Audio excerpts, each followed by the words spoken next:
ਗੱਡੀ ਚੈੱਕ ਕੀਤੀ ਹੋ? 2 ਨੰਬਰ ਕੰਮ ਕਰਦਾ ਹੋਣਾ ਬਟ ਜੀ। 2 ਨੰबर?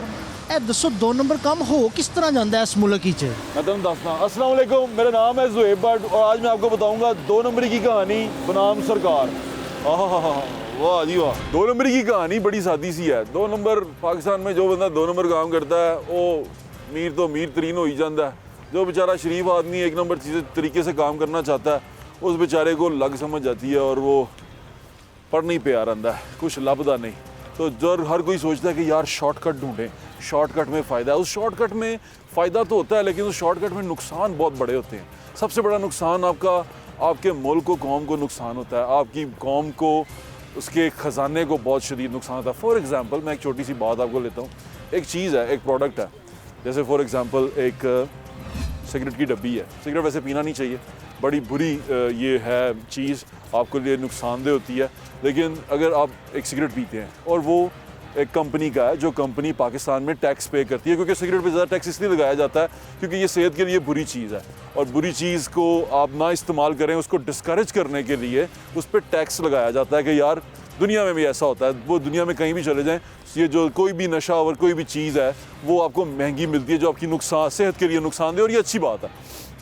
अब जो बिक रहा है, लेकिन फिर भी बिक रहा है, लीगल है, वो बिक रहा है। अब जब वो बिक रहा है उसके ऊपर एक सर्टेन टैक्स लगाया जाता है, उसके ऊपर एक कीमत लगाई जाती है कि यार इसके ऊपर इतने % टैक्सेस आपने पे करने हैं, जो कंपनी पे करती है और वो कंपनी पे करके अपनी प्रोडक्ट सेल करती हैं। लेकिन उसके साथ क्या होता है कि हमारे ही यहाँ मुल्क में लोग जिनको इस ड्यूटी पे मामूर किया जाता है कि वो चोरी रोकें, वो चोरी करने वालों का साथ देते हैं और साथ देने के साथ साथ वो उसी बिज़नेस के पैरेलल एक और बिज़नेस चला देते हैं। वो ऐसा चलाते हैं कि ड्यूटी जो चीज़ें, जो प्रोडक्ट नहीं पे करती, जैसे फॉर एग्ज़ाम्पल कोई ऐसे ब्रांड्स हैं जो ड्यूटी पे नहीं करते, उनकी डब्बी भी दिलकश होती है, उनके ऊपर कोई किसी किस्म की वार्निंग भी लिखी नहीं होती, कोई बुरी सी तस्वीर भी बनी नहीं होती, तो वहाँ पर वो लोग उसी कंपनी के साथ पैरेलल बिजनेस कर रहे होते हैं। लोग कहते हैं यार हमें ये प्रोडक्ट जो सी है ये सस्ती मिल रही है, इम्पोर्टेड है, ऊपर डब्बी भी दिलकश है, तो हम इसको क्यों ना ख़रीदें। हम वो क्यों ख़रीदें जो महंगी है, पाकिस्तान में बनी हुई है और पता नहीं इतना उसके ऊपर बुरी सी तस्वीर बनी हुई है, वार्निंग लगी हुई है,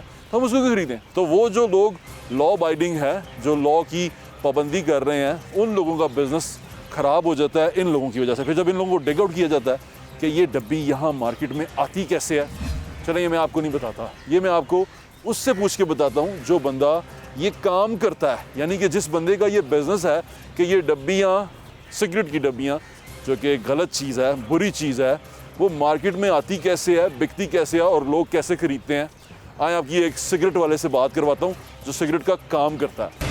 हम यहाँ एक दोस्त के पास हैं जो शक्ल ना दिखाने की शर्त पे उन्होंने हमें बताने का वादा किया है कि हमें बताएंगे कि ये तमाम जो सिगरेट है, जो इम्पोर्टेड सिगरेट है, ये कैसे आता है, कैसे बिकता है और लोग इसे क्यों लेते हैं और इनकी दुकान तक कैसे पहुँचता है। ये सिगरेट जो अभी ड्यूटी पे नहीं करता, जो कौमी ख़जाने को नुकसान भी पहुँचाता है, जो सारा कुछ है। अव्वल तो मैं इस बात मानता हूँ कि सिगरेट है ही बुरी चीज़, ये है, ये गलत, ये जहर है।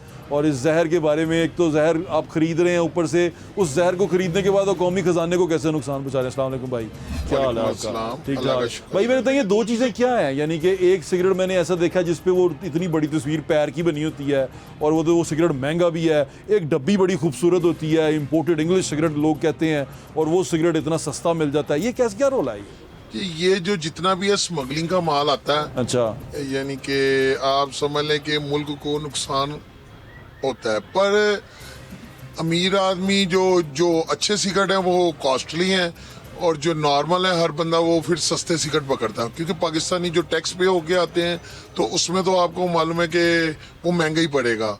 और अब मज़ीद इन्होंने जैसे कि 250 की डब्बी और 500 पे ले गए हैं, 600 तक गई, और 250 की थी वो भी 600 पे चली गई है। तो इसी तरह पब्लिक ना सस्ते सिगरेट मांगते हैं और लोग अफगानिस्तान के रास्ते से आता है माल, स्मगलिंग हो गए, वो 100 की भी मिलती है, 110 की, 120 की, 130, 40 की, यानी कि वो इतनी रनिंग में है और सिगरेट भी अच्छा उनका क्वालिटी में और पैसे भी कम है। तो ये दुकान तक कैसे आ जाता है, इतनी सख्ती है, इतना सारा कुछ? देखिए जी, ये दुकान तक जाहिर है, अव्वल तो पाकिस्तान में चिड़िया भी नहीं पर मार सकती, हाँ। मिली भगत के बगैर कुछ भी नहीं आ सकता। ठीक है। ये तो बॉर्डरों पे जो बैठे हुए हैं वो मिलजुल के काम होता है ना। इतना अरबों खरबों के माल आता है पूरे पंजाब में, इतना सिगरेट आता है हालांकि इतनी पाबंदी होने के बावजूद जाहिर है कोई ना कोई तो बात होगी ना। सिगरेट आ जाता है, सिगरेट आ पहुंच जाता है, हर चीज मिल जाती और है हर सिगरेट और की। तकरीबन हर जो 5 सिगरेटों की दुकान है, छोटी दुकान है, मिल रहा है। जाहिर है मार्केट में मिल रहा है तो फिर दुकानों पे भी आ जाएगा। अच्छा, तो ये पहली बजाय कि आप बड़ा मार्केट चले जाएं, इधर उधर जहाँ भी है वहाँ पे सबसे मिल रहा है। बड़ा मार्केट में शालमी में, शालमी में या जहाँ भी है, यानी शालमी कि- में सिगरेट का काम होता है। हाँ जी, बहुत ज्यादा सारा काम ही वहीं से होता है। शालमी में आपको इंपोर्टेड सिगरेट मिल जाता है हाँ जी, हर और चीज जाके मिलती- आप ले आए। अच्छा, जी। दुकानदार क्यों खरीद के ले आता है? किसकी मांग है, लोग मांगते हैं, या क्या वजह? कस्टमर की डिमांड है, बहुत ज्यादा डिमांड है। क्या कहता है ये सिगरेट दें, हाँ जी, और लोकल सिगरेट नहीं बिकता फिर उसके मुकाबले? लोकल बिकता है, लोकल बहुत रनिंग में। अच्छा, और दूसरे नहीं बिकते? दूसरे बिकते हैं पर नॉर्मल है, पर सबसे ज्यादा हाई। अच्छा, ये क्योंकि वो सस्ता है। नहीं, सस्ता तो नहीं है, वो भी 110 की डब्बी थी, अब 220 की होगी और मजीद बनने लगी है डब्बी, पर फिर भी अच्छा। अच्छा क्वालिटी में अच्छा है। ये अब एक तो आपने बता दिया बाड़े से आता है, शालमी से आता है, शालमी में सिगरेट, इंपोर्टेड सिगरेट सारा वहां से आ रहा है। तो ये आ रहा है, तो जब आप दुकानों में बेचते हैं आपको लोग पकड़ते नहीं है? जी पकड़ते हैं, हर एक को और जाना देना पड़ता है, प्राइस कंट्रोल वाले पकड़ते हैं, यानी कि आए दिन हराम खाने में हर बंदा इन्वॉल्व है। वो आगे आ जाता है, आगे आ जाता वो है। कहता है जी हमें हाँ। पैसे दे दें, हाँ आप बेच लें, वो कहते हैं बेच लें। भाईजान मैं कहता हूँ चप्पे चप्पे पे हर बात पे हराम लोग अब मुंह से मांगते हैं। वो कोई मसला कहते हैं बेचो, हमें हाँ। हमारा हिस्सा दे दो। हाँ जी, ऐसे ही है। तो भाईजान ये फिर जब आप बेच रहे होते हैं, लोग खरीद रहे होते हैं, आपको लगता नहीं कि इससे कौमी खजाने को नुकसान पहुंच लेकिन रहा है? एक जो कंट्रोल डब्बी है जो टैक्स पे होके आती है, उसमें हमें 2100 कुछ रुपए का डंडा पड़ता है, 2120 रुपए का, तो उसकी सेल आती है 2200 रुपया, ठीक है। और जो लोकल एक हमें 1200 रुपए का डंडा पड़ता है और उसकी सेल आती है 1500 रुपया। अब देखें, एक में 80 रुपए डंडे, मगर 2200 लगा के बचने हैं, और वही 2200 लगा के हमें 600 रुपए बच सकता है। पर 600 में इधर मोहल्ले के कई लफंगे होते हैं, कोई फकीर होते हैं, कोई वैसे होते हैं, उधारी होते हैं, जो कि दुकानदार को नुकसान देते हैं, तो वो कवरी हो जाती है। और अगर टैक्स पे वाले सिगरेट में नुकसान ही नुकसान है। टैक्स उसमें में मार्जिन ही नहीं है। नुकसान है। हाँ जी। ये नुकसान तो समझाएं, कैसा नुकसान? एक तो मुझे आप समझ में आ गया कि इस तरह मैंने की कहा उन्हें एक बंदा आया खलोता, एक पान ला दे, पान दे पैसे देते, उन्हें क्या को सिगरेट दे पैसे चल मैं आगे देना, पर सिगरेट दे पैसे डब्बी मगर एक सिगरेट दे पैसे नहीं पाई दे। हाँ, तो ये ਤੁਹਾਨੂੰ ਲੱਗਦਾ ਕਿ ਇਹ ਫਾਇਦੇਮੰਦ ਬਿਜ਼ਨਸ ਨਹੀਂ ਹੈਗਾ? नहीं फायदेमंद बिजनेस है। जो भी दुकानदार है ना, बस कुदरती तौर पर ना रोज की रोलिंग बना नहीं चाह रहे ने। अगर वो 2 नंबरी करनगे तो कामयाब है, अगर 1 नंबरी कर देने तो मैं कहना घर बच्चे की रोटी भी नहीं जा सकते। जिन्हें हरामखोर पाकिस्तानी पैदा हो गए ने, जिन्हें डेली हराम ਹਰਾਮ ਦੇ ਨਾਲ ਰੋਟੀ ਲੱਭ ਜਾਏਗੀ, ਹਲਾਲ ਦੇ ਨਾਲ ਰੋਟੀ ਨਹੀਂ। हलाल देना रोटी कमाना बहुत मुश्किल मुश्किल हो गया अच्छा। क्योंकि लोग की ਜੀਣ ਹੀ ਨਹੀਂ ਦਿੰਦੇ ਸਾਡੇ। ਉਸ ਤਰ੍ਹਾਂ ਕੋਈ ਥਰਾ ਟੈਕਸ ਆ ਰਿਹਾ, ਕੋਈ ਪ੍ਰਾਈਸ ਕੰਟਰੋਲ ਆ ਰਿਹਾ, ਕੋਈ ਪੁਲਿਸ ਵਾਲਾ ਆ ਰਿਹਾ, ਕੋਈ ਕੁਝ ਆ ਰਿਹਾ, ਉਹ ਦੇ ਦਿੰਦੇ ਆ, ਇੰਜ ਕਰ ਲੈਣੇ, ਉਹ ਇੰਜ ਕਰ ਲੈਣੇ। ਤਕਰੀਬਨ 1500 ਰੁਪਏ ਤੇ ਇਹ ਲੋਕ ਹਰਾਮ ਖਾਈ ਜਾਂਦੇ ਅੱਛਾ ਭਾਈ, ਦੇਖੋ ਇਸ ਤਰ੍ਹਾਂ ਕਿ ਇੱਕ ਚੀਜ਼ ਗਲਤ ਹੈ, ਉਹਨੂੰ ਮਨਾ ਕੀਤਾ ਗਿਆ, ਲੇਕਿਨ ਫਿਰ ਵੀ ਉਹ ਚੱਲਦੀ ਪਈ। भाईजान देखो, ਦੇਖੋ FBR ਨੇ ਕਿਹਾ ਸੀ ਕਿ ਅਸੀਂ ਲਾਇਸੈਂਸ ਬਣਾ ਕੇ ਦੇਵਾਂਗੇ, 50,000 ਰੁਪਏ ਸਾਲਾਨਾ ਫੀਸ ਹੋਏਗੀ, ਅੱਛਾ, ਤੇ ਉਹ ਲੋਕ ਯਾਨੀ ਕਿ Imported ਵੇਚ ਲੈਣ। ਇੰਪੋਰਟਡ ਵੇਚ ਲੈਣ। ਪਰ ਹਜੇ ਤੱਕ ਕੋਈ ਇਸ਼ੂ ਉੱਠਿਆ ਨਹੀਂ ਹੈ। ਖਬਰਾਂ ਵਿੱਚ ਵੀ ਆਇਆ ਸੀ, ਪਰ ਹਜੇ ਤੱਕ ਪਤਾ ਨਹੀਂ, ਹੁਣ ਪ੍ਰੋਸੈਸ ਚੱਲ ਰਿਹਾ ਹੈ। ਉਹ ਦੇਖੋ ਮਾਰਕੀਟ ਹੀ ਤੁਹਾਨੂੰ ਲੱਭ ਰਹੇ, ਤੁਸੀਂ ਵੇਚ ਰਹੇ ਹੋ ਨਾ। ਹਾਂਜੀ, ਤੇ ਉਹਨਾਂ ਨੇ ਕਿਹਾ ਹਰ ਦੁਕਾਨਦਾਰ ਦਾ ਯਾਨੀ ਕਿ 50,000 ਰੁਪਏ ਸਾਲਾਨਾ ਲਾਇਸੈਂਸ ਬਣੇਗਾ, ਤੇ ਉਹ ਇੰਪੋਰਟਡ ਵੇਚ ਲਵੇ। ਇੰਪੋਰਟਡ ਵੇਚ। ਮੈਨੂੰ ਦੱਸੋ ਕਿ ਤੁਸੀਂ ਇਹ ਜਿਹੜਾ ਇੰਪੋਰਟਡ ਸਿਗਰਟ ਵੇਚਦੇ ਹੋ, ਇਹਦਾ ਮੇਨ ਸੋਰਸ ਕੀ ਹੈ? ਇੱਕ ਤੇ ਸ਼ਾਲਮੀ ਹੋ ਗਿਆ, ਹੋਰ ਕਿੱਥੋਂ ਤੁਹਾਨੂੰ ਆ ਜਾਂਦਾ ਹੈ?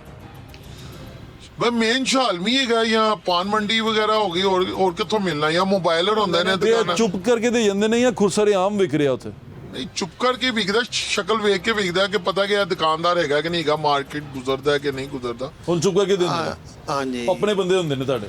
ਨਹੀਂ ਆਪਣੇ ਬੰਦੇ ਨਹੀਂ ਹੈ, ਯਾਨੀ ਕਿ ਅਸੀਂ ਮਾਰਕੀਟ ਫੇਰ ਰਹੇ ਹਾਂ, ਸਾਨੂੰ ਦੁਕਾਨਾਂ ਦਾ ਪਤਾ ਇੱਥੋਂ ਤੋਂ ਮਿਲਣਾ ਹੈ। ਹਾਂ। ਤੇ ਉਹ ਚਿਹਰੇ ਤੋਂ ਪਛਾਣ ਜਾਂਦੇ ਨੇ ਕਿ ਇਹ ਦੁਕਾਨਦਾਰ ਹੀ ਹੈਗਾ, ਕਿ ਤੁਹਾਨੂੰ ਪਤਾ ਦੁਕਾਨਾਂ ਦਾ, ਤੇ ਜਿਨ੍ਹਾਂ ਨੇ ਫੜਨਾ ਉਹਨਾਂ ਨੂੰ ਦੁਕਾਨਾਂ ਦਾ ਪਤਾ ਨਹੀਂ ਹੋਏਗਾ? ਉਹਨਾਂ ਨੂੰ ਵੀ ਪਤਾ ਹੈਗਾ, ਉਹਨਾਂ ਨੇ ਪੂਰੀ ਮਾਰਕੀਟ ਖਾਲੀ ਕਰ ਲਈ ਸੀ ਪਿੱਛੇ। ਅੱਛਾ, ਤੇ ਮਾਰਕੀਟ ਖਾਲੀ ਕਰੀ ਸੀ ਤੇ ਪੈਸੇ ਲੈ ਕੇ ਛੱਡ ਦਿੰਦੇ ਹੋਣਗੇ? ਅੱਲਾ ਜਾਣੇ ਉਹ ਮਾਲ ਦਾ ਕੀ ਕੀਤਾ। ਬਹਰਾਲ ਘੱਟ ਤੋਂ ਘੱਟ 32 ਅਰਬ ਰੁਪਏ ਦਾ ਮਾਲ ਚੋਰੀ ਉਠਾਇਆ ਗਿਆ ਹੈ। 32 ਅਰਬ ਰੁਪਏ ਦਾ ਮਾਲ ਚੁੱਕਿਆ ਗਿਆ ਸੀ, ਤੇ ਉਹ ਤੇ ਹੁਣ ਫਿਰ ਦੁਬਾਰਾ ਆ ਗਿਆ ਉਹ ਨਵਾਂ। ਫਿਰ ਦੁਬਾਰਾ ਮਾਲ ਚੱਲ ਰਿਹਾ है। इस बंदे को ये नशा लग गया है ना, और वो उस नशे के लिए कुछ भी कर रहा है, तो समझे वो नशई है ना जी? जी, नशा कोई भी है वो गलत है। नशइयों से दूर रहें। बहुत शुक्रिया आप। कोई भी प्रोडक्ट जब किस मुल्क में आती है तो वो मुल्क के जब बॉर्डर पे पहुंचती है तो उस बॉर्डर पे वो उस मुल्क में ड्यूटी पे करती है उस मुल्क में आने के लिए, उस मुल्क में बिकने के लिए। यानी बाहर से कोई चीज़ आती है तो वो आपके मुल्क में आके उसकी ड्यूटी पे करती है, उसको कहते हैं टैक्सेस पे करना। उस मुल्क के कानून के मुताबिक आपको वो देने पड़ते हैं। और ये दुनिया में असूल है कि जब आप किसी दूसरे मुल्क से कोई चीज़ इंपोर्ट करके दरामद करके अपने मुल्क में लेके आएंगे तो अपने मुल्क में उसके ऊपर ड्यूटी पे करेंगे। और वो ड्यूटी जो सी है सारी की सारी मुल्क को कौम पे खर्च होती है, उस मुल्क के अवाम पे खर्च होती है, उस मुल्क के लोगों पे खर्च होती है। ये एक बैनुल-अक़वामी रूल है, इसके तहत दुनिया चलती है, दुनिया का बिजनेस चलता है, इकॉनमी इस पे स्टैंड करती है। इसलिए कहा जाता है कि जब आप कोशिश करें दरामदात बहुत ज़्यादा बढ़ जाएँ, इंपोर्टेड चीज़ें बहुत ज़्यादा बढ़ जाएँ तो उन पर ड्यूटी बढ़ा दें ताकि आपके मुल्क से पैसे जो डॉलर्स हैं जिसमें हम आपस में बिज़नेस करते हैं वो मनी ज़्यादा बाहर ना जाए, आपके पास आए लोग आपको दें। इसलिए मुल्कों में दरामदात की बजाय बरामदात को ज़्यादा इनकरेज किया जाता है, इंपोर्ट की बजाय एक्सपोर्ट को ज़्यादा इनकरेज किया जाता है। लेकिन अब इंपोर्ट में होता क्या है, इंपोर्ट के अंदर भी हम कोशिश करते हैं, मुल्क ये कोशिश करते हैं कि किसी तरह कौमी ख़जाने में कुछ पैसा आ जाए। उस कौमी ख़जाने को भरने के लिए, उस कौमी ख़जाने को तक़वियत देने के लिए हम उस पर ड्यूटीज़ लगाते हैं चीज़ों के ऊपर। अब यहाँ पर लोग वो इन्वॉल्व होते हैं जो इन डिपार्टमेंट्स में, जो डिपार्टमेंट्स का काम है, जैसे एक्साइज़ है, जैसे कस्टम्स है, जैसे FBR है, फेडरल ब्यूरो ऑफ रेवेन्यू है, इनका और भी बहुत सारी इस तरह की एजेंसीज़ हैं जो ये काम करती हैं, जो रेवेन्यू कलेक्ट करती हैं, जो इंपोर्ट के ऊपर ड्यूटीज़ कलेक्ट करती हैं। उनका ये काम होता है कि उन्होंने देखना होता है कि अब इस मुल्क में जो चीज़ें आ रही हैं उस पर ड्यूटी प्रॉपर्ली मिल रही है और वो ड्यूटी कौमी ख़जाने में जा रही है ताकि लोगों के ऊपर वो खर्च हो सके, वो उस कौम की अमानत होती है। लेकिन यहाँ पर दो नंबरी कैसे होती है, दो नंबरी ऐसी होती है कि अब आ गया है एक बंदा, होली सोली मालिक है, वो बैठा हुआ है, वो देख रहा है, उसके साथ आपकी सेटिंग हो जाती है। कहते हैं यार भाई तू इतने पैसे ले ले, तू उसको इतने पैसे दे दे, ऊपर वाले को इतने पैसे दे दे, तो ये तमाम पैसे दे के तुम मेरी ड्यूटी जो सी मैंने 100 रुपये देनी है ना उसको 30 रुपये कर लो, ये 30 रुपये तुम ले लो। तो वो वहाँ उसकी कीमत में हेर फेर करके कुछ भी करके अपने तमाम तरीक़ों से वो करके वो चीज़ बाहर निकाल देता।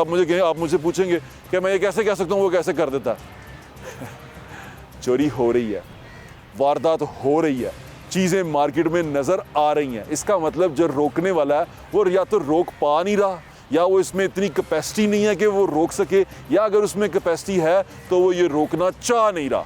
यानी कि चोरी जब हो जाए तो दो सूरत हाल होती हैं, या तो चोरी पकड़ने वाले की इतनी कैपेसिटी नहीं है कि वो चोर को पकड़ सके, वो बेचारा बड़ा ही लूला लंगड़ा माजूर है, तो ये एक वजह हो सकती है। दूसरी वजह ये हो सकती है कि वो चोर को पकड़ना ही नहीं चाह रहा, वो चाहता ही नहीं है कि चोर पकड़ा जाए, दूसरी वजह ये हो सकती है। तो इन दोनों में वजह वो हाथ आपको डिसाइड कर लें चोरी करने वाले कि क्या वो लूले लंगड़े हैं, वो पकड़ नहीं सकते, उनके हाथ में नहीं है, उनके बस से बाहर है चीज़ें, या वो पकड़ना चाहते नहीं हैं, वो चाहते हैं चोरी होती रहे और हमें उससे कोई फ़र्क नहीं पड़ता। इसी तरह बहुत सारे बिजनेस हैं। एक बिज़नेस मैं आपको दिखाता हूँ गाड़ियों का, एग्जाम्पल के लिए आप इसको जाके देखें, आपको अंदाज़ा होगा कि जब आप कोई प्रोडक्ट खरीदने जाते हैं और दुनिया में कितने पैसों की है और पाकिस्तान में कितने की मिलती है, फिर अगर वही प्रोडक्ट आपको पाकिस्तान में सस्ती मिलना शुरू हो जाए तो जो लोग पे करके आ रहे हैं, जो ड्यूटी दे के आ रहे हैं, उन पे क्या गुजरेगी। देखें, बात हो रही है ड्यूटी की, तो एक और चीज़ जो सी है जो ड्यूटी के साथ बहुत महंगी हो जाती है वो है लग्जरी गाड़ियाँ। लग्जरी गाड़ियाँ ड्यूटी के बाद 300% तक उसकी कीमत बढ़ जाती है, और वही गाड़ी अगर आपको बगैर ड्यूटी के मिल जाए तो फिर तो आपके वारे न्यारे हो जाए, लेकिन वो चल नहीं सकती क्योंकि उस पर सख्ती बहुत ज़्यादा है। एक्साइज वाले जगह जगह खड़े होते हैं, बड़ी प्रोडक्ट है, मार्केट में जा नहीं सकती, सड़क पे लेके फिर नहीं सकते, पकड़ी जाती है, आपको पे करना पड़ता है, गाड़ी जब्त हो जाती है, गाड़ी चली जाती है।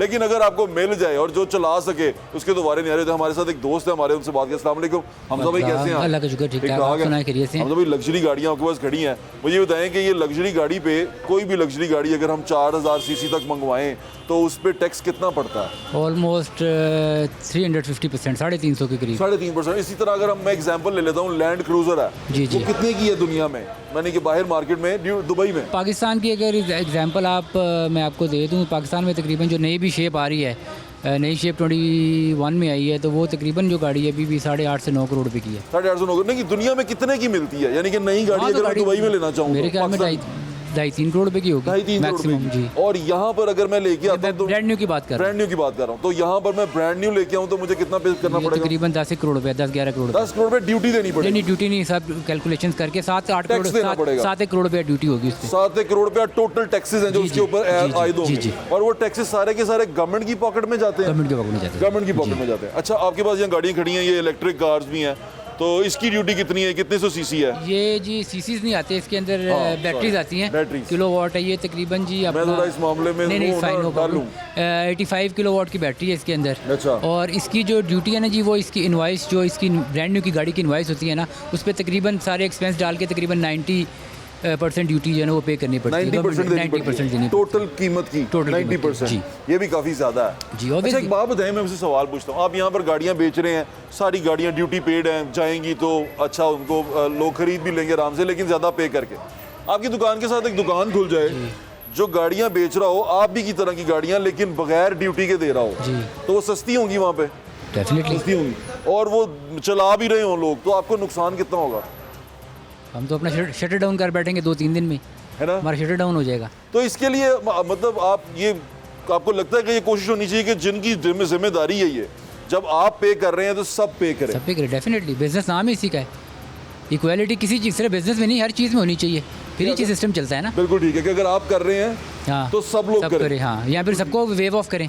हाँ, या सबको वेव ऑफ करें या सबके सब ड्यूटी पे सबसे करें। ड्यूटी। और अगर मेन- और इसके लिए गवर्नमेंट को चाहिए कि वो सख्त करे अपनी पॉलिसीज, अपने कानून, ताकि लोग ड्यूटी अवेड ना कर ये सकें। इकोनॉमी के लिए भी बेहतर है ना जी। हाँ। इकोनॉमी के लिए ये आपका आपने रेवेन्यू अच्छा जनरेट करेंगे जब आप क्या कहते हैं उसे सख्त मतलब हर जो गवर्नमेंट का इदारा है वो सख्ती से निपटेगा। हर यूके से भी गाड़ियां लाते हैं, यूके में गाड़ी की ड्यूटी क्या होती है हमारे से ज्यादा? तो में तकरीबन वैट पे करना पड़ता है, विच इज़ अबाउट 20 से 20% के करीब। 20%? जी, अच्छा। 20% आपने पे करना है, गाड़ी इंपोर्ट की हो, चाहे पेट्रोल हो, चाहे वो ये इलेक्ट्रिक हो, 20% पे देना आपको पे पड़ता करना है। आए आपकी और लोगों से बात कराता हूँ, और वो जो ड्यूटी की हम बात कर रहे हैं, ड्यूटी एजेंसी है वो असल में सरकार की कमाई है जो सरकार की जेब में जाती है, जो आप पे लगती है बाद में पुलों की सूरत में, सड़कों की सूरत में, अच्छे अस्पतालों की सूरत में, वो अच्छी फैसिलिटीज़ की सूरत में, वो आपके ऊपर लगती है, वो आपका हक होता है और वो सरकार की जेब में जा रहा होता है, सरकार आप पे लगा रही होती है। इसलिए ड्यूटी एजेंसी है ना बड़ी अहम होती है। बार बार हम कहते हैं ना कि मुल्क में तरक्की नहीं हो रही, चीज़ें बन नहीं रही, लोग कहते हैं हमारे पैसे नहीं है, तो पैसे इसलिए नहीं आते हमारे पास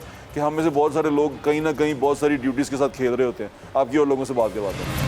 चोरी बहुत बुरी चीज़ है, चोरी एजेंसी है वो करने वाला बहुत बड़ा मुजरिम है और वो नुकसान पहुंचाता है आपको, जिनके घर चोरी हुई हो उनको, जिनकी जायदाद लूटी गई हो उनको बहुत शदीद नुकसान पहुंचता है। इसी तरह जब आप टैक्स अवेड करते हैं, जब आप कस्टम ड्यूटी अवेड्स करते हैं, तो ये भी चोरी करते हैं कौमी खजाने के अंदर से। और इस चोरी को रोकने के लिए डिफरेंट डिपार्टमेंट्स हैं, जिससे कस्टम है, जिस तरह एक्साइज है, जिस तरह FBR है, जो टैक्सेस की मद में जो आवाम से इकट्ठा किया जाता है उसकी ड्यूटी जो दो देते हैं उसकी रखवाली करता है कि ये प्रॉपर्ली दे रहे हैं और ये प्रॉपर्ली खजाने में जमा हो रही है कि नहीं, वो चेक करते हैं। जैन भाई कैसे हैं आप? अल्हम्दुलिल्लाह। ठीक ठाक है। जैन भाई गाड़ियों का बिजनेस करते हैं। जैन भाई ये बताएं, ये जिस गाड़ी के पास हम खड़े हैं ये कितने की है? अभी आपकी दुकान के ऊपर कितने की है? ये फ्रेश गाड़ियाँ जो हैं अभी वो अराउंड 30 मिलियन, आप 30 कह लो मिलियन, 35 करोड़। मिलियन। हाँ जी, 3 करोड़, Fresh 3 करोड़ के गाड़ी, पास 18 आपको ये फ्रेश पराडो मिल जाता है। अच्छा, एक पराडो आपको कोयटा से भी मिलता है, वो Non- क्या होता है? जो आप- कस्टम। हाँ जी, वो ये स्टार्ट से ही चलता आ रहा है। अब देखिए ना, फॉर एग्जांपल ये गाड़ी हम लोगों ने करोड़ रुपए की बाहर से ली, इसके ऊपर 2 करोड़ रुपए 200% टैक्स आप पे करके एक चीज़ लेके आ रहे हो और लाके यहाँ पे इंतज़ार कर रहे हो कि कब ये जाके सेल होगी। 2 और करोड़ रुपया जो सिर्फ सरकार को जो गया है, सरकार को वो गया है। आपकी पॉकेट में नहीं आया। नहीं, और देखें जिस तरह अभी LC बंद कर दी है सरकार ने, जो भी बात कर रहा हूँ, टैक्स हम पे करते हैं जिसका रिटर्न अभी फॉर एग्जांपल नहीं है, लेकिन स्टिल अगर कोई बंदा ये गाड़ी नॉन कस्टम, आपको पता है 30-40 लाख रुपए की लेके चलाने शुरू कर देगा, ये गाड़ी हाँ जी। 30-40 लाख में नॉन कस्टम गाड़ी Non-custom। जो कि आपको पता है ये लाहौर में पाकिस्तान में चल रही होती वो है, पकड़ी भी जाती है, बड़ी फिर पकड़ी excise वाले जाती है। हाँ जी, पकड़ते भी हैं। लेकिन अगर फिर भी आप खुद सोच लें कि एक चीज़ आपको 35 मिलियन में मिल रही है, सेकंड आपको वहाँ पे 5 3.5 मिलियन में चली जाए। चलें 5 मैक्सिमम 5 कर लें, हाँ, 50 लाख में। तो आप 5 मिलियन में ये चीज़ चला रहे हैं, आप क्यों जाएंगे 35 में? ठीक है, बिल्कुल उससे ठीक। हमारे कारोबार को फिर ऑब्वियसली ये बहुत ज़्यादा, क्योंकि मोस्टली जो ये लोग गाड़ियाँ चलाते हैं, आपको पता है वो ज़रा एक उनका बैकग्राउंड होता है, ठीक है, अच्छे लोग होते हैं, बड़े elite class तगड़े होती है, लोग होते हैं, बिल्कुल ठीक ऐसी है, लीड क्लास के साथ उनके पास कुछ आप और समझ इन्हें जाएंगे। गड्डियाँ ऊंचियाँ रखी हैं। हाँ जी, तो उसमें फिर वो मैनेज कर जाते हैं इन चीज़ों को, जिससे हमारा कारोबार बहुत अफेक्ट होता है। बिल्कुल ठीक है। और ये जो नॉन कस्टम गाड़ी होती है, मैंने अच्छा ये तो होता है बिजनेस, यहाँ पे नॉन कस्टम चलती है। नॉन कस्टम गाड़ी को यहाँ पर चलाने के लिए लोग बाज़ दफ़ा गारंटी भी देते हैं कि चलाओ कुछ नहीं होगा, आपको उसके डॉक्यूमेंट्स मिलते हैं, उनके पेपर बने होते फॉर्ज हैं, किए होते हैं उन्होंने, मतलब forge कि करके। आपको ये एक पूरी टीम होती है ये, जो कर देती है। हाँ जी, ये बंदा कोई एक नहीं होता, कुछ लोग अंदर बैठे हैं जो पेपर्स मैनेज कर देते हैं, यानी कि क्योंकि वो हाँ, लोग जो डिपार्टमेंट में जिनका काम है रोकना, वो भी मैनेज कर देते हैं। कई सारे लोग कई हैं सारे जो ऐसी मिल चला के ये एक चीज़ चल रही है, लॉ अगर प्रॉपर रहे, देखें ना, Enforcement. मैं अगर, हाँ जी बिल्कुल, आप देखें मैं टैक्स देता हूँ, जी ऐसे ही है एंड ऑफ द टाइम उस टैक्स का मुझे बहुत फ़ायदा होता है। जी, ठीक है। अगर आप कहीं ट्रैवल करना चाह रहे हो, वो उसकी आपको उसमें इमिग्रेशन कहीं लेना चाह रहे हो, इन चीज़ों में बड़ा इस चीज़ का फ़ायदा होता है। आप जी, टैक्स ऐसे ही पेयर है, होते जी, ऐसे ही हो। लोगों को इस चीज़ की समझ नहीं आती कि आपको टैक्स पे करना चाहिए, और ऑब्वियसली अगर आप टैक्स पे करते हो तो ही मुल्क एक जगह जाके स्टैंड करते हैं। लेकिन ठीक इसके लिए मेरी ये रिक्वेस्ट है गवर्नमेंट से कि आप इन चीज़ों पे जोर दें कि यार जो टैक्स दे रहे हैं वो फिर ये ना हो कि ना वो भी भाग जाएं इन चीज़ों के, यार मैं टैक्स दे के वेट कर रहा हूँ और दूसरी साइड पे विदाउट टैक्स लोग जो हैं वो कारोबार अपना चला रहे हैं।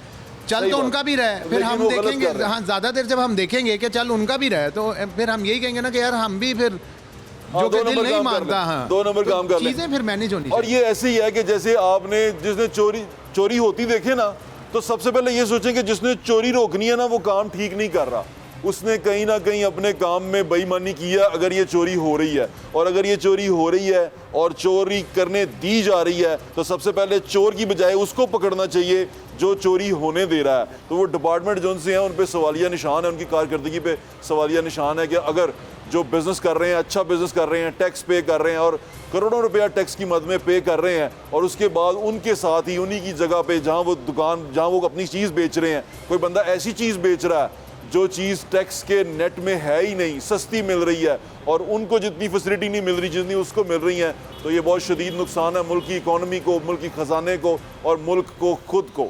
तो आए आपकी और लोगों से बात करवाते हैं। 2 नंबरी की कहानी बड़ी अहम है हमारे मुल्क में ना। 2 नंबरी करना तो हम समझते हैं कि बड़ा अच्छा, आज तो हम 2 नंबर से आगे गुजर गए हैं, कोई 45 नंबर पे चले गए हैं, 2 नंबर बहुत पीछे रह गया। एक नया हमने शुरू किया क्योंकि हमें तो पहले पता ही नहीं था। जब एक्सीडेंट बढ़ गए हमने कहा यार सारे लोग हेलमेट पहनेंगे और कानून ने सख्ती करनी शुरू कर दी। अब कानून ने जब सख्ती शुरू की, हमारे मुल्क में ये होता है कि जब सख्ती हो जाए ना किसी चीज़ पे तो उसके राह ढूंढते हैं, कानून बन जाता है, कानून तोड़ने के राह ढूंढने शुरू कर देते हैं, कैसे तोड़ा जाए, कैसे किया जाए। एक चीज़ है, हेलमेट बड़ी ज़रूरी है, यानी कि अगर आप बाइक चला रहे हैं तो हेलमेट पहनना बहुत ज़रूरी है आपके लिए। लेकिन क्या किया, अब हेलमेट, उसके बाद आर्गूमेंट बहुत ज़्यादा है, हेलमेट महंगा बड़ा भाई ले नहीं सकते, और फिर गवर्नमेंट एजेंसी है वो कहती पाओ ज़रूर, पर गवर्नमेंट कोई सब्सिडाइज उसको कर नहीं रही कि लोग हेलमेट खरीद सकें। उसके क्या चीज़ें हुई कि हर किसी ने हेलमेट बनाने शुरू कर दिए। जो पहले लोटे बनाते थे या प्लास्टिक के डब्बे बनाते थे उन्होंने अब हेलमेट बनाने शुरू किए हैं। 300 रुपये का हेलमेट मिल रहा है और वो हेलमेट ऐसे ही है कि अगर आपने पहना, खुदा ना खास्ता आप वैसे तो बच जाएंगे, लेकिन अगर वो हेलमेट ज़मीन पर लगा और उस हेलमेट की कोई चीज़ आपके सर में खुब गई तो आप फारग हो जाएंगे, यानी कि वो हेलमेट अजाब बना हुआ है। तो इस तरह की 2 नंबरियाँ हम करते ही रहते हैं। 2 नंबरी में तो माहिर बनते जा रहे हैं, पता नहीं क्यों। ज़रा जाके चेक करें कि हमने जान नहीं बचानी, पुलिस वाले को बचना है बस भाई, पुलिस वाले से बचा लें, बाकी खैर है। कमाल लोग हैं यार।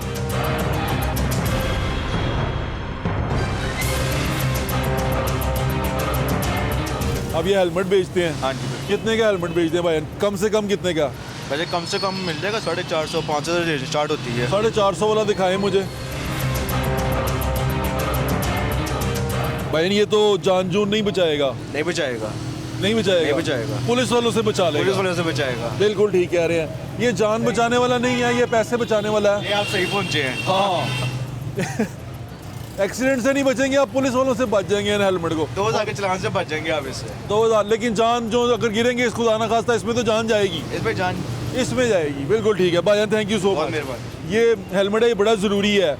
ये कहा जाता है कि अगर बाइक चला रहे हैं ना तो आपको ये हेलमेट पहनना बहुत ज़रूरी है, नहीं पहनेंगे 2000 रुपये का चलान होगा। फिर क्या हुआ कि वो चीज़ महंगी हो गई, यहाँ मांग बढ़ गई, हर बंदे ने हेलमेट ख़रीदना था, फिर हर बंदा ख़रीद भी नहीं सकता था। तो हमने क्या किया कि यार सस्ते हेलमेट में करके हमने क्या किया, क्वालिटी लो कर दिया। वो ऐसा ही है जैसे प्लास्टिक का डब्बा नहीं होता, लोटा, वो सिर पे पहन लें आप और सिर्फ पुलिस वाले से आप बच जाएंगे, उसे दिखाएं मैंने हेलमेट पहना हुआ। लेकिन जान अगर वहाँ गिरेंगे उस पर, उस हेलमेट पहन के, तो जान को खतरा है। और अंदाज़ा करेंगे किस किस्म के लोग हैं हम। हमारे लिए ज़्यादा इम्पोर्टेंट होता है पैसा बचाना, जान बचाना, मुल्की वकार बचाना, ख़जाना बचाना, ये सारी चीज़ें सेकेंडरी हैं। सबसे पहले माल बचाओ। सस्ता क्या मिल रहा है, वो सस्ते की क्वालिटी क्या है, क्वांटिटी क्या है, वो सस्ता किस तरह आया है, किसको नुकसान पहुँचा के आया, इट डजेंट मैटर, कोई मसला नहीं है। हमें बताओ सस्ता कहाँ पे मिल रहा है।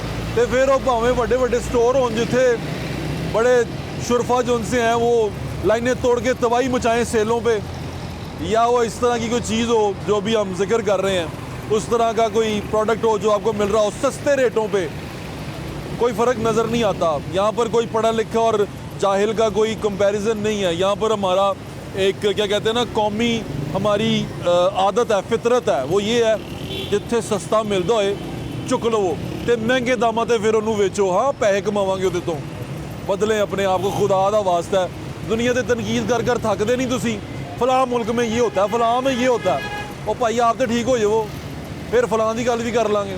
सिगरेट एक तो पीना बहुत बुरी बात है, सिगरेट पीना नहीं चाहिए। सिगरेट आपकी सेहत के लिए बड़ा नुकसानदेह होता है। एक चीज़ लीगली आ रही है, एक इलीगली आ रही है, और जो इलीगली आ रही है वो अच्छी भी है और वो बड़ी क्या कहते हैं ना, पुरकशिश भी है और कीमत भी बड़ी कम है। सिगरेट कौन सा पीते हैं?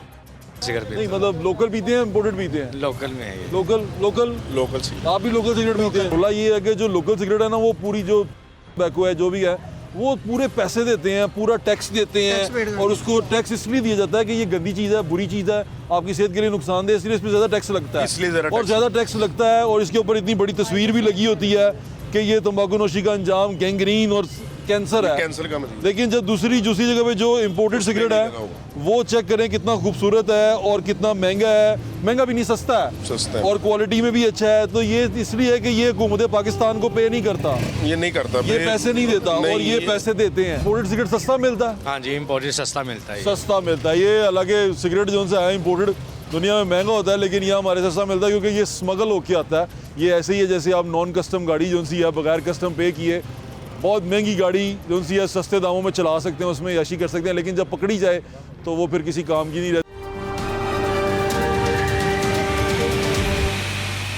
क्या कर रहे हैं आप? आपको लग रहा होगा बाट हॉलैंड फिर रहे हैं, नहीं, बाट साहब लाहौर में ही फिर रहे हैं और लाहौर के एक बाग में फिर रहे हैं। ये रेस कोर्स है, जिलानी पार्क है, और चेक करें कितना खूबसूरत लग रहा है। फूल ही फूल तेरी राहों में बिस जाएंगे।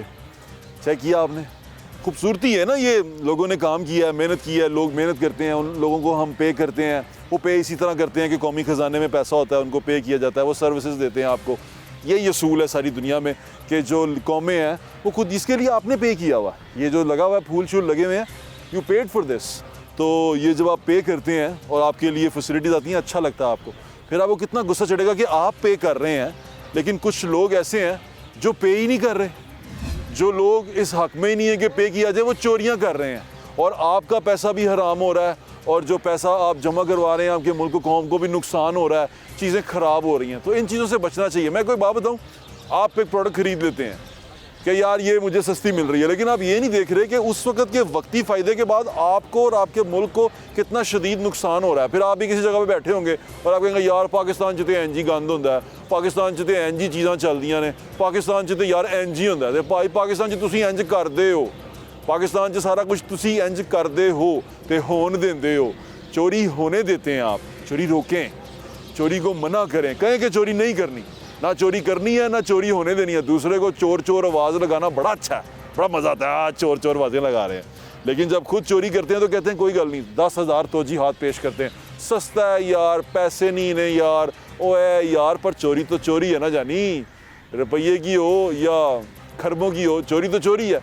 तो जब हम अपने अंदर ये एटीट्यूड पैदा करेंगे और अपनी तोजी हाथ पैदा नहीं करेंगे अपनी चोरी के ऊपर या अपने गुनाह के ऊपर तोजी हाथ पैदा नहीं करेंगे, तो चीज़ें बेहतर हो जाएंगी। हम इस मुल्क को, इस मुआशरे को बेहतर बना लेंगे। यकीन माने जो महज़िब कौमें हैं दुनिया में, वो बड़ा ख्याल रखती हैं इन चीज़ों का।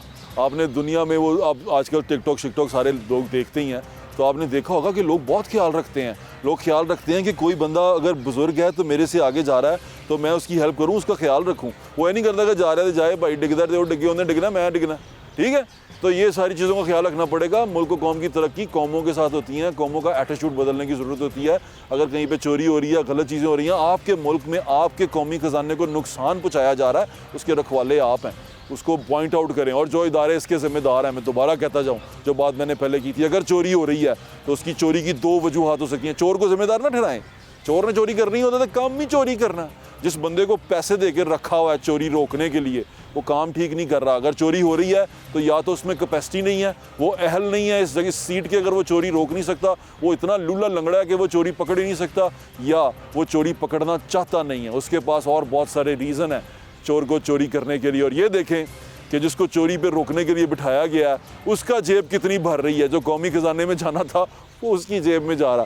फड़ लो उन्हों, असल चोर वही है जिनने चोरी रोकनी सी। अपना ख्याल रखें, मैं इजाज़त, इंशाल्लाह फिर मुलाकात होगी। अल्लाह हाफ़िज़। पाकिस्तान जिंदाबाद।